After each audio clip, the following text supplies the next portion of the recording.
A todos, que Dios os bendiga. Amén. Quería dar primeramente las gracias a Dios, al pastor y a toda la congregación por permitirme estar hoy aquí compartiendo la palabra de Dios con todos vosotros.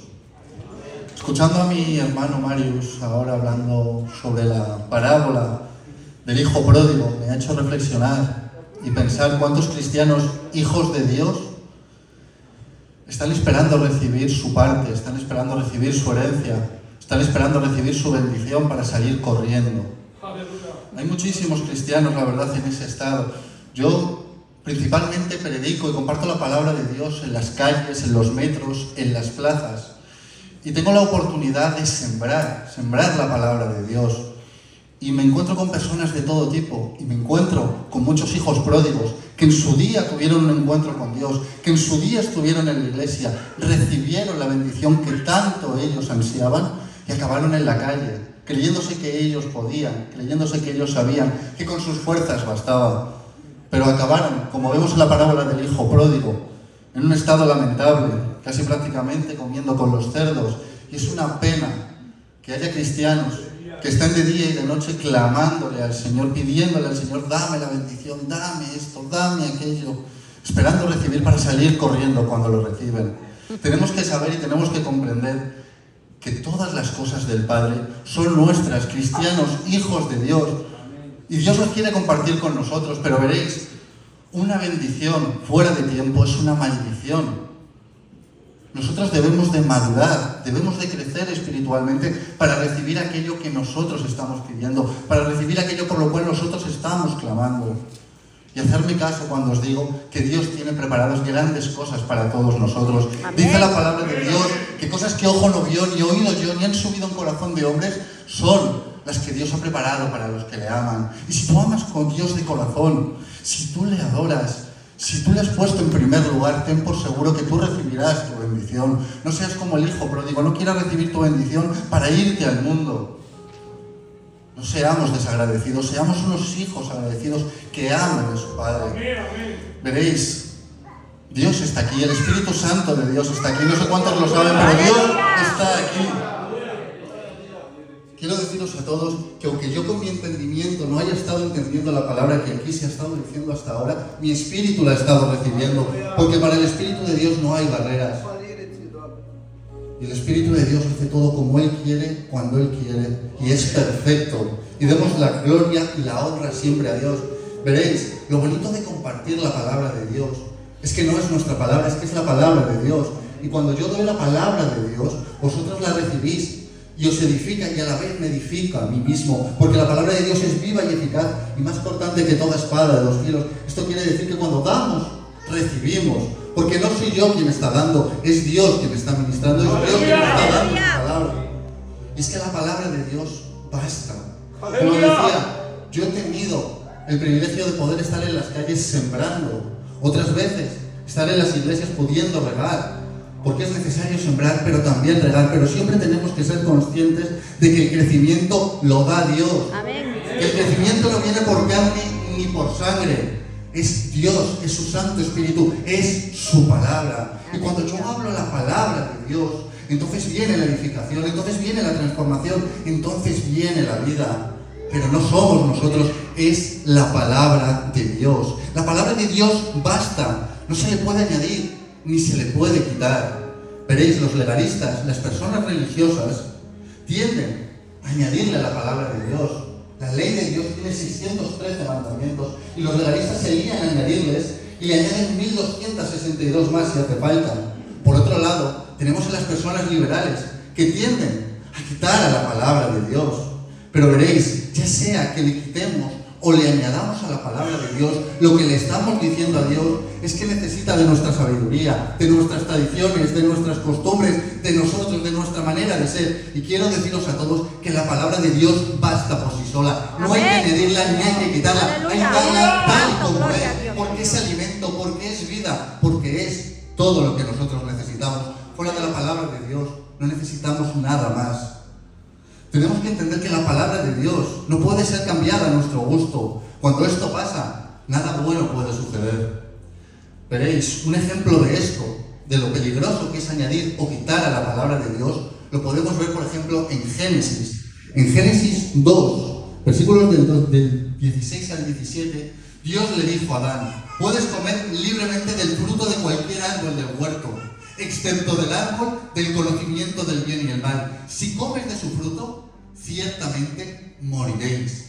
Más adelante, en Génesis 3, nos dice la palabra de Dios que la serpiente era astuta, más que todos los animales del campo del Señor había hecho, la cual le dijo a la mujer: ¿con que Dios os ha dicho no comáis de todo árbol del huerto? Y la mujer le respondió a la serpiente: del fruto de los árboles del huerto podemos comer, pero del fruto del árbol que está en medio del huerto, dijo Dios, no comeréis de él ni le tocaréis para que no muráis. Entonces la serpiente le dijo a la mujer: no moriréis, sino que sabe Dios que el día que comáis de su fruto, se os abrirán los ojos y conoceréis el bien y el mal. Podemos ver cómo la serpiente antigua, es decir, el diablo, le añadió a la palabra de Dios. Y podemos ver cómo Eva le quitó a la palabra de Dios. Como consecuencia de añadir y de quitar a la palabra de Dios, Eva fue engañada, el ser humano fue engañado y comieron del fruto del árbol del bien y el mal, con unas consecuencias terribles, pues el pecado entró al mundo entero. Para que nos demos cuenta de las consecuencias tan graves que tiene cuando yo cambio la palabra de Dios, cuando yo la moldeo a mi gusto, cuando yo creo que la palabra de Dios necesita de mis experiencias, de mi sabiduría, de mi entendimiento. Aquí vemos que el pecado que nos condena a todos nosotros entró en el momento que torcimos la palabra de Dios, le quisimos añadir y le quisimos quitar, y las consecuencias fueron terribles. Este es un ejemplo de muchos que nosotros podemos ver de las consecuencias tan graves que tiene añadirle o quitarle a la palabra de Dios. Y es que nosotros debemos de transmitir la palabra de Dios tal y como es, y no tal y como nos gustaría a nosotros que fuera. Y 2 de Timoteo 3 nos dice que toda la Escritura es inspirada por Dios, útil para enseñar, para corregir, para redarguir, para instruir en justicia, a fin de que el hombre de Dios sea enteramente preparado para toda buena obra. ¿Queremos hacer la voluntad de Dios? Pues entonces debemos de conocer la palabra de Dios y aplicarla según es y no según nos gustaría a nosotros que fuera. Al final, cuando yo le quito o le añado algo a un mensaje, a una palabra, algo que me han dicho, algo que he leído, algo que he visto, lo que yo estoy haciendo es mentir. Y qué terrible es la mentira. El diablo vino a robar, matar y destruir, y este es padre de mentiras. Veréis, la mentira nos roba la verdad, la mentira mata nuestro futuro, la mentira destruye nuestras vidas. Y no nos engañemos, no hay mentiras buenas, no hay mentiras piadosas. La mentira es lo opuesto a la verdad, y Cristo es la verdad. Así que cuando yo miento, hago la voluntad del diablo y no la voluntad de Dios. Señor mi Dios, gracias Padre eterno. La palabra de Dios en Mateo 15 nos dice: este pueblo de labios me honra, mas su corazón está lejos de mí. Muchos son los que dicen ser cristianos, los que dicen amar a Dios, pero en su corazón hay engaño, hay mentira. No todo el que dice Señor, Señor entrará en el reino de los cielos, sino el que hace la voluntad de mi Padre que está en los cielos, dice Jesucristo. Amén. Muchos me dirán en aquel día: Señor, Señor, ¿no profetizamos en tu nombre? ¿En tu nombre echamos fuera demonios? ¿En tu nombre hicimos muchos milagros? Y entonces les declararé: nunca os conocí, hacedores de maldad. Sé que son palabras duras las que estoy diciendo aquí ahora, y es que la verdad puede doler, pero la mentira seguro nos va a matar a todos. Podremos hacer muchas buenas obras, que si las hacemos con un corazón incorrecto, de nada nos van a valer. Todo camino al hombre le es recto en su propia opinión, pero Dios es el que pesa los corazones. No es tanto lo que hacemos, es más, con qué corazón lo estamos haciendo. Dios es el único que conoce nuestros corazones y las intenciones de este. Por eso es de necios mentir. Podremos mentir a las personas que tenemos a nuestro alrededor, podremos mentirnos incluso a nosotros mismos, pero a Dios no le podemos mentir.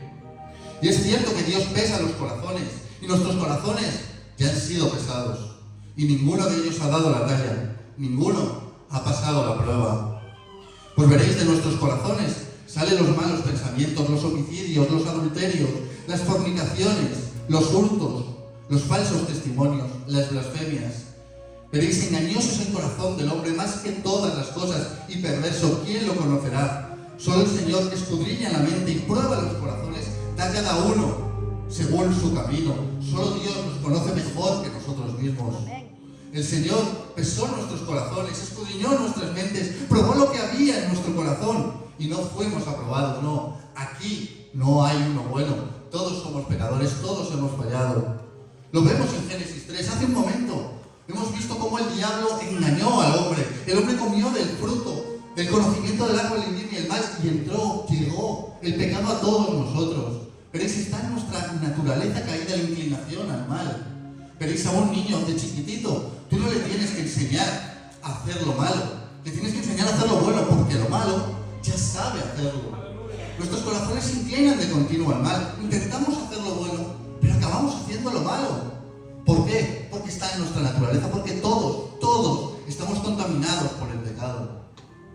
Veréis, nosotros hemos podido nacer en una familia cristiana, nosotros hemos podido compartir los valores cristianos, a nosotros nos puede gustar la vida cristiana, pero si no hemos tenido un encuentro con Dios, todo lo que hagamos estará contaminado por el pecado. No vale con nacer en una familia cristiana, no vale con ir a la iglesia, no vale con hacer buenas obras. Necesitamos tener un encuentro con Jesucristo, necesitamos tener un encuentro con Dios, necesitamos arrepentirnos de nuestros pecados, confesar a Jesucristo como nuestro Señor y Salvador.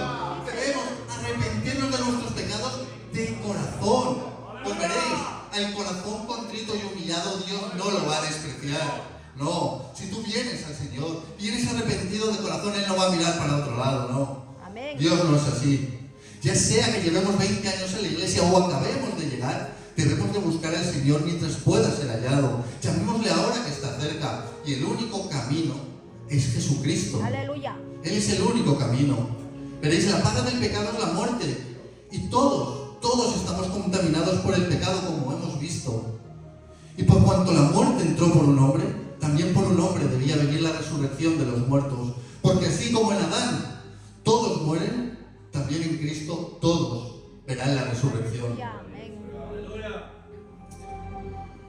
Pero no interpretemos mal. Jesucristo es Dios, pero el diablo engañó a un hombre, no engañó a Dios.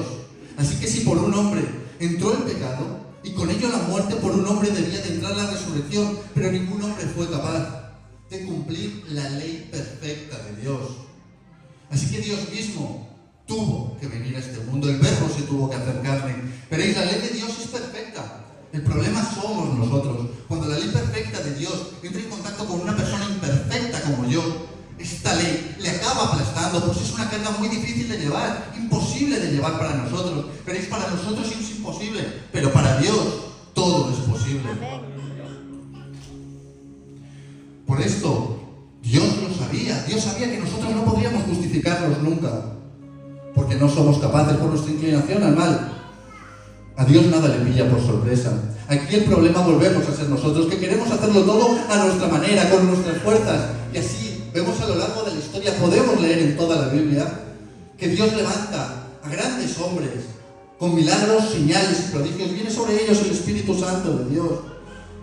Pero todos y cada uno de ellos fracasaron, porque intentaron hacer las cosas a su manera, con sus fuerzas, con su sabiduría. Ninguno pudo cumplir el propósito que se le había encomendado, porque todos acabaron fallando, porque todos tropezaron, porque todos, absolutamente todos, pecaron. Y esto pasa cuando hacemos las cosas a nuestra manera. Esto nos enseña que nosotros con nuestra sabiduría, a nuestra manera, con nuestras fuerzas, no podemos. Y nosotros necesitamos a Cristo. Y este vino en el momento preciso a morir por todos nosotros que somos pecadores. Dios muestra su amor para con todos nosotros en que envió a su Hijo, a Jesucristo, a morir por todos nosotros. Así que Jesucristo, siendo Dios, no estimó el ser Dios como algo a lo que aferrarse, sino que se despojó a sí mismo, tomando forma de siervo, hecho semejante a los hombres, y estando en la condición de hombre, se humilló a sí mismo hasta la muerte, y muerte de cruz. Pensémoslo por un momento. Jesucristo, que es el alfa y la omega, el principio y el final, el que era, el que es y el que ha de venir, el Rey de reyes y Señor de señores, el Verbo se hizo carne, se hizo hombre. Y Él no nació como el más rico, veréis. Él no vino a habitar en palacios.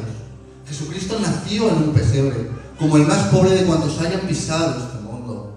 Santo. Podríamos pensar que la gente le admiró, que la gente quería de él, pero la realidad es que no había podido dar Jesucristo ni una palabra y ya le querían matar. Fue perseguido, fue rechazado. Cuando creció las cosas no mejoraron. Y es que la palabra de Dios nos dice que la luz vino al mundo, pero que los hombres amaron más las tinieblas que la luz, porque sus obras eran malas. No aceptaron a Jesucristo, no quisieron de Jesucristo. Le rechazaron, le escupieron, le insultaron, le latigaron, le despreciaron. Pero a Dios no le pilla nada por sorpresa, ¿verdad? Porque Dios todo lo sabe, Dios todo lo puede, Dios está en todas partes y ese era el plan. Desde un principio, que Jesucristo diera su vida en la cruz. Y ciertamente no pararon hasta que no le crucificaron.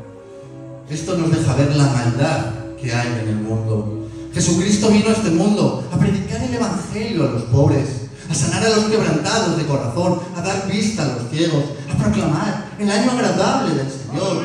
Jesucristo vino a enseñarnos que hay más bendición en dar que en recibir, en servir que en ser servidos. Pero Jesucristo vino con un plan mayor. Jesucristo vino para redimirnos, para ocupar nuestro lugar, para dar su vida por todos nosotros. Amén, gracias, Señor. Jesucristo, que no conoció pecado, por nosotros se hizo pecado.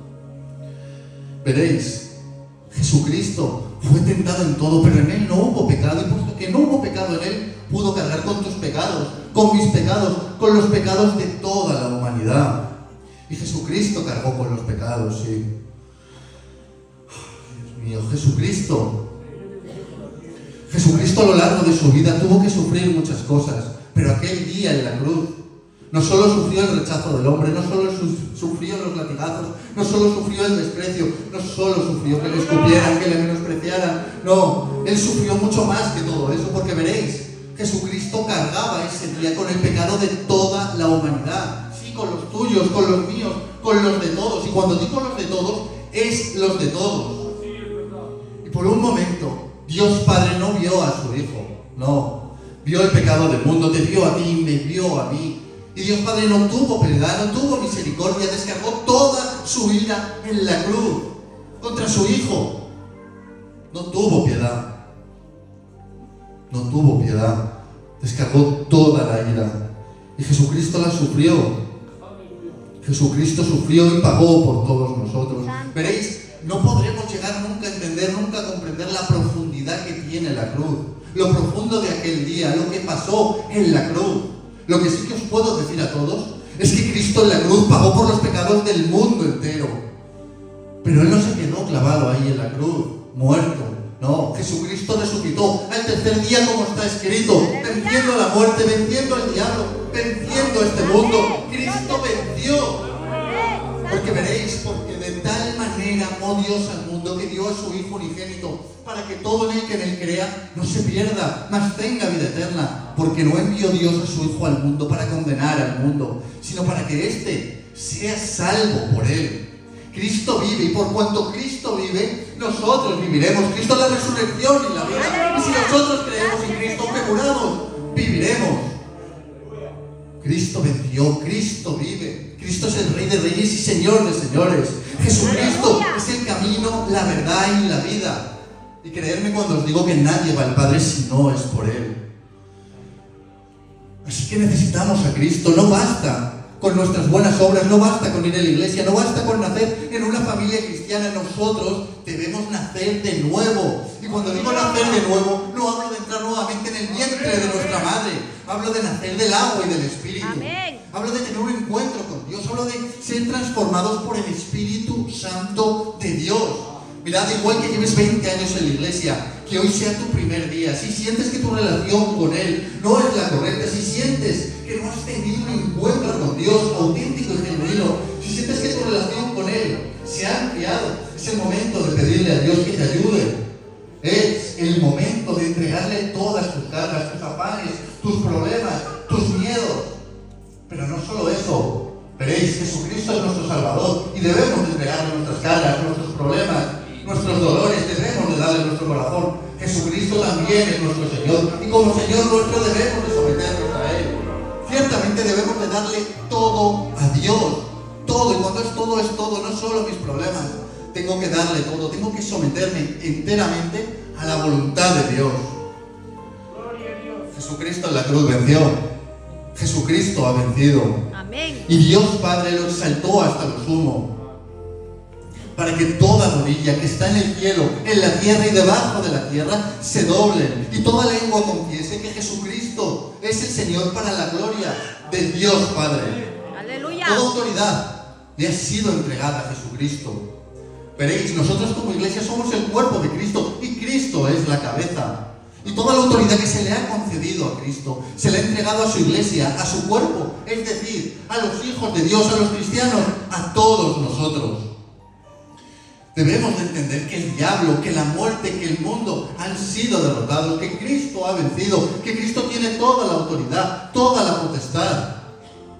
Pero muchas veces la religión nos vende un Cristo que pareciera que necesita nuestra ayuda. Nos vende un Cristo crucificado, incapaz de salvarse a sí mismo, con mucho menos de salvarnos a todos nosotros. Pero ese no es el Cristo del que os estoy hablando. Cristo vive. Amén. Y Cristo vendrá en gloria. Aleluya. Gloria a Dios. Sí, Cristo Señor. es el alfa y la omega, el principio y el Aleluya. final. Es el Rey de reyes y Señor de señores. Y vendrá a juzgar a los vivos y a los muertos. Él no necesita de nuestra ayuda. Nosotros necesitamos de Él. Sí, Señor. Aleluya.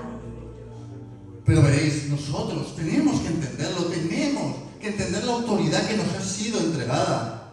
Porque pareciera que nos da miedo ejercer la autoridad que tenemos como hijos de Dios, como cristianos. Pareciera que nos da miedo pedirle a Dios en oración. Y muchas veces es así, pero Jesucristo nos dice: pedid y se os dará, buscad y hallaréis, llamad y se os abrirá. Pero tenemos una iglesia que no busca, que no pide, que no llama. Porque tenemos una iglesia que no se cree que Jesucristo venciera en la cruz. Porque tenemos una iglesia que no se cree la autoridad que tiene como hijos de Dios.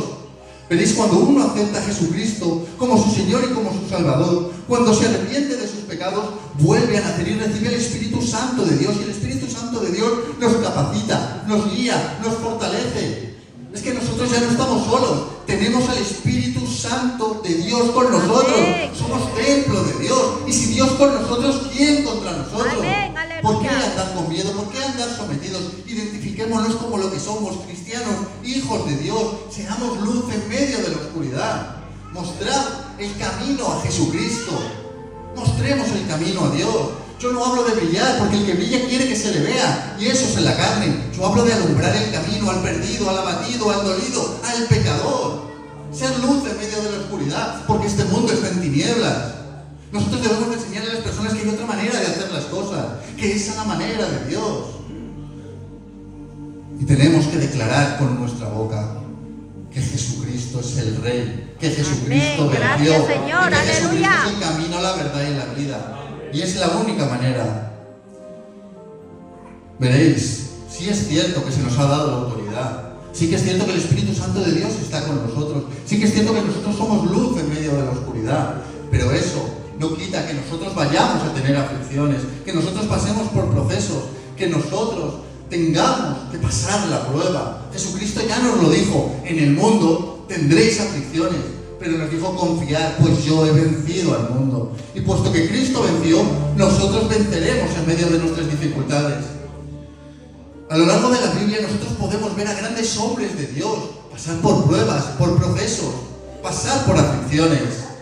Veréis, en Génesis 22 nos dice la palabra de Dios, que Dios le dice a Abraham: toma ahora tu hijo, tu único Isaac, a quien amas, y vete a la tierra de Moria y ofrécele allí como holocausto sobre uno de los montes que yo te diré. Veréis, a Abraham le llaman el padre de la fe, porque creyó a Dios por encima de sus circunstancias, por encima de sus problemas, por encima de sus procesos. Abraham creyó a Dios. Veréis, Abraham tenía una promesa de parte de Dios. Le dijo que de su descendencia haría una gran nación, que su descendencia no se podría contar porque sería tan numerosa como los granos de arena, como las estrellas de los cielos. Pero había un problema: Abraham no podía tener hijos con su mujer Sara. Y ya en edad avanzada, Dios fue cuando le bendijo con su hijo. Y una vez que le tiene, Dios le dice que lo sacrifique. Pero ¿cómo puede ser esto? Veréis, no sé cuántos de aquí sois padres, pero el amor que se le tiene a un hijo, y más cuando es tu único, ¿cómo sacrificarle? ¿Cómo hacer caso a Dios? ¿Cómo? Dios, ¿no me habías dado una promesa? Dios es mi hijo, le amo, tú me le diste. ¿Cómo que le sacrifico? sacrifique. Pero Abraham le creyó a Dios, tuvo fe y hizo como se le ordenó. Y cuando estuvo a punto de sacrificar, le dice la palabra de Dios que una voz le dijo desde el cielo: detente Abraham. Y provió de un sustituto para que pudieran hacer el sacrificio. Ciertamente, Abraham pasó la prueba. En Génesis 36 en adelante podemos conocer la vida de José. José fue una persona que supo lo que era el proceso. Él fue traicionado por sus hermanos que le vendieron como esclavo. Pero Dios estaba con él y Dios prosperó a José en medio de sus circunstancias, en medio del proceso. Pero acabó encarcelado injustamente, pues le traicionaron y tuvo que pasar unos cuantos años en la cárcel José, hasta que Dios le puso por gobernador de todo Egipto. Aquí tenemos un claro ejemplo de lo que es ser procesado. En Daniel 3 vemos un ejemplo de lo que es tener aflicción. Vemos como el rey Nabucodonosor levantó una estatua de la cual todos debían de adorarla, todos debían de doblar sus rodillas. Pero habría 3 personas que conocían a Dios, que sabían quién era el Dios vivo y no doblarían sus rodillas ante ningún ídolo. Sadrach, Mesach y Abednego. Ellos declararon que no doblarían sus rodillas, fuera cual fuera la consecuencia de esto. Y ciertamente no las doblaron y sufrieron las consecuencias, pues ellos literalmente tuvieron que pasar por el horno de la aflicción. Pero en ese horno cuenta la palabra de Dios que entraron 3 personas, pero cuando el rey se asomó había 4. ¿Por qué? Porque Dios en medio de tu prueba, en medio de tus circunstancias, en medio de tu situación, está contigo. Si es posible que lo que estás pasando sea difícil, es posible que no veas la salida, es posible, claro que es posible. Siendo hijo de Dios, sí es posible, pero Dios está contigo. Amén. Es un Dios contigo que Gracias, Señor. fortalécete, porque Dios está con nosotros. Y esto no significa que Dios nos haya abandonado. Es que tenemos que ser procesados. Es que tenemos que ser probados. Es que tendremos que pasar por aflicciones. Es necesario pasar por la aflicción, pues en esta nuestra fe es fortalecida. Es necesario pasar por el proceso, pues este nos hace madurar. Es necesario pasar por la prueba, pues la prueba nos dará la victoria. Y la victoria solamente la vamos a poder recibir de la mano de Dios. Amén. Veréis, tenemos que recordar todos. Primera de Juan 5, versículo 4. Todo lo que es nacido de Dios vence al mundo. Y esta es la victoria que ha vencido al mundo. Nuestra fe. Tenemos que fortalecernos en la fe. Debemos de tener fe. No puede flaquear nuestra fe. No podemos dudar. No podemos tener miedo. Veréis, la única manera que tiene el diablo de vencer a un cristiano, a un hijo de Dios, es robándole la fe. Y tu fe va a ser puesta a prueba. Y van a intentar quitarte la prueba. Y el día a día, los problemas, las circunstancias van a desgastar tu fe. Pero nosotros debemos de fortalecer nuestra fe. No permitas que nadie ni nadie te robe la fe. Todo hijo de Dios, nos dice la palabra de Dios, que todo hijo de Dios tiene una medida de fe. Esto lo vemos en Efesios 2, versículo 8, porque por gracia sois salvos por medio de la fe. Y nos dice, y esto no de vosotros, pues es un don de Dios. Un don que recibimos todos los cristianos, es el don de la fe. Todos tenemos una medida de fe. Lo que pasa es que se nos desgasta, lo que pasa es que el diablo nos la roba. Los procesos, las circunstancias, las aflicciones van haciendo que nosotros perdamos nuestra fe, que nos desgastemos. Y cuando uno pierde la fe, ha perdido todo. Nosotros debemos de fortalecer nuestra fe. ¿Cómo yo fortalezco mi fe? ¿Cómo mi fe puede crecer? ¿Cómo mi fe se puede llenar? La palabra de Dios me dice que la fe viene por el oír la palabra de Dios. Yo me debo de congregar, yo debo leer la palabra de Dios, yo debo de ayunar, yo debo de orar, yo debo de compartir mi fe con mis hermanos. Solamente así podré estar firme cuando vengan los problemas, cuando vengan las circunstancias, cuando vengan los procesos, cuando tenga que pasar la prueba, cuando las aflicciones lleguen a mi vida. Y tengamos por seguro que las aflicciones, las pruebas, los procesos van a venir a la vida de todos nosotros. Pues es normal, somos humanos y vivimos en este mundo, y en este mundo tendremos aflicciones. Pero debemos de confiar, confiemos en Dios, que nuestra fe no falte, hermanos. Amén. Yo quisiera orar por todos vosotros en esta hora, para que vuestra fe no falte. Amén. Quisiera pedirle al Padre que nos fortalezca en esta hora. Padre eterno, Señor, yo te doy la gracia por todos mis hermanos, Señor mi Dios. Guárdales, protégeles, bendíceles, fortaléceles, Padre eterno, Señor mi Dios. Que seas tú, Señor mi Dios, dándoles esa fe que tanto necesitan, fortaleciéndoles en su proceso, en sus circunstancias, Señor, en sus aflicciones. Padre eterno, bendíceles a todos, derrama de tu gracia, Señor, transfórmales, Padre amado, que ellos no vuelvan a ser los mismos, Señor, que no sean los mismos que han entrado aquí, que cuando salgan sean luz en medio de la oscuridad. Padre eterno, mira sus problemas, sus circunstancias, Señor, sus dolores, Padre eterno, bendice a todos y cada uno de ellos, Señor, dales conforme a sus necesidades, Padre eterno. Tú conoces, Señor, los corazones mejor que ellos mismos, Señor, dales a cada uno conforme a su necesidad, Padre eterno. Yo te doy las gracias por todo lo que has hecho, por todo lo que haces y por todo lo que estás haciendo en la vida de mis hermanos, Señor. Gracias, Señor. Lo dejamos todo en tus manos, Señor. En el nombre de Jesús. Amén. Amén. Amén, amén. Dios os bendiga a todos. Es un placer poder compartir la palabra de Dios. Lo voy a dejar aquí, porque si siguiera sería mi palabra. Y aquí no hemos venido a escuchar palabra de hombres, sino la palabra de Dios. Amén. Que Dios os bendiga a todos.